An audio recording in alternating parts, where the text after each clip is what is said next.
ඔයාලා හැමෝම මගේ YouTube channel එකට සාදරයෙන් පිළිගන්නවා. ඉතින් අද මේ වීඩියෝ එකෙන් කතා කරන්න බලාපොරොත්තු වෙන්නේ දෙවෙනි අධීරයේ අයගේ අස්වැසුම දීමනාව සම්බන්ධ ගැටලු කිහිපයක් මේ වීඩියෝ එකෙන් සාකච්ඡා කරන්න. ඉතින් මේ වීඩියෝ එක අවසානයේ දක්වා රැඳිලා ඉන්න කියලා ආරාධනා කරනවා. ඉතින් ඔයා මගේ YouTube channel එකට තාමත් අලුත් කෙනෙක් නම් පුංචි වෙලාවක් කරන් channel එක subscribe කරන්න bell icon එක all press කරගන්න. එතකොට මේ වගේ අලුත් වීඩියෝස් මම දාපු ගමන් ඔයාට නැරඹීමට හැකියාව තියෙනවා. ඉතින් ඒ වගේම මේ වීඩියෝ එක නොදන්න යාළුවන්ට ෂෙයා කරන්න අමතක කරන්න එපා. ඒ වගේම මේ වීඩියෝ එකට ලයික් එකක් දාලා වීඩියෝ එකට එකතු වෙන්න කියලා ඔයාලා හැමෝටම ආදරයෙන් මතක් කරනවා. ඉතින් අපි යමු අද වීඩියෝ එකට. ඉතින් අස්වැසුම දෙවන අදියර සඳහා සුළු පිරිසකට මුදල් ලබා දීම සිදු කරලා තියෙනවා.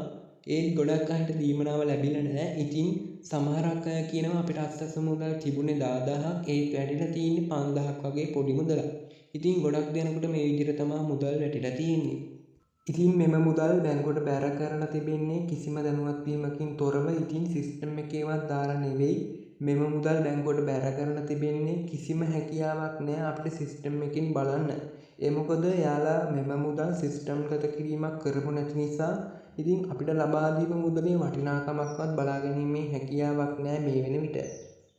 ඉතින් අස්වැසුම පළවෙනි අදියරේ අයගේ මුදල් ලබා දෙනකොට දෙවෙනි අදියරේ අයගේ වැටිච්ච නැති අයටත් මුදල් වැටේ කියලා අපි විශ්වාස කරනවා. ඒ වගේම පළවෙනි අදියරේ අයගේ අස්වැසුම මුදල් සිස්ටම් එකට 6 7 8 කියන දවස්වල මුදල් සිස්ටම් ගත වෙනවා. ඉතින් එම මුදල් බැංකුවට වැටෙන්නේ 16 17 නැත්නම් 21 22 23 කියන දවස්වල මුදල් බැංකුවට වැටෙනවා. ඉතින් ඔය දවස් ටික හොඳට මතක තියාගන්න. ඉතින් තව විශේෂ දෙයක් කියන්න තියෙනවා. ඉතින් ඔයා දෙවෙනි අදියරේ කෙනෙක් නම් තවම මුදල් වැටුනේ නැත්නම් ඔයා සිස්ටම් එකට අසත්‍ය තොරතුරු ලබා දී ඇතනම් ඔයාට අස්වැසුම මුදල් ලබා දීම පරක්කු වෙන්න පුළුවන්. ඉතින් ඒ වගේම අභියාචනා සහ විරෝධතා ලබා දී ඇති අයට අස්වැසුම මුදල් ලබා දෙන දිනය දීර්ඝ වෙනවා කියලා අපිට ආරංචි මාර්ග වලින් ලැබිලා තියෙනවා. ඉතින් ඔයා දෙවෙනි අදියරේ අස්වැසුම හිමියෙක් නම් ඔයාට අස්වැසුම මුදල් ලැබුණා නම් පහලින් කමෙන්ට් එකක් දාගෙන යන්න අමතක කරන්න එපා. ඉතින් මේ වගේ සත්‍ය තොරතුරු දැන ගැනීමට මේ channel එකෙන් ඔබට හැකියාව තියෙනවා. ඉතින් channel එක subscribe කරන්න bell icon එක all press කරගන්න. ඉතින් තවත් අලුත් දවසක අලුත් වීඩියෝ එකකින් හමු වෙමු. ඔයාලා හැමෝටම ජය වේවා.